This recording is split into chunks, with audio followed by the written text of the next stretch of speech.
সবাইকে 2025 সালের স্বাধীনতা দিবসের মূল ভাবনা নব ভারত। এখন সময় স্বরচিত কবিতা পাঠ।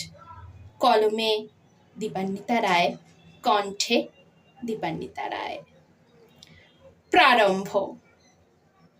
ভারতবর্ষ এমন এক দেশ যেখানে স্বপ্ন হয় বাস্তব।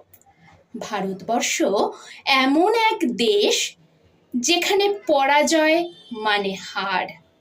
ভারতবর্ষ এমন এক দেশ গর্বের সোপানে এক নিয়ন্ত্রিত মায়ার আঁচলের সূত্রপাত। ভারতবর্ষের স্বাধীনতার কাহিনী লেখা থাকবে বৈশিকের পাতায় পাতায়। জাগবে এক নতুন বৈশিক তার কর্তব্যের টানে। ধন্যবাদ। সবাই সুস্থ থাকবেন এবং ভালো থাকবেন। স্বাধীনতা দিবসের অনেক অনেক শুভেচ্ছা রইল সকলের জন্য।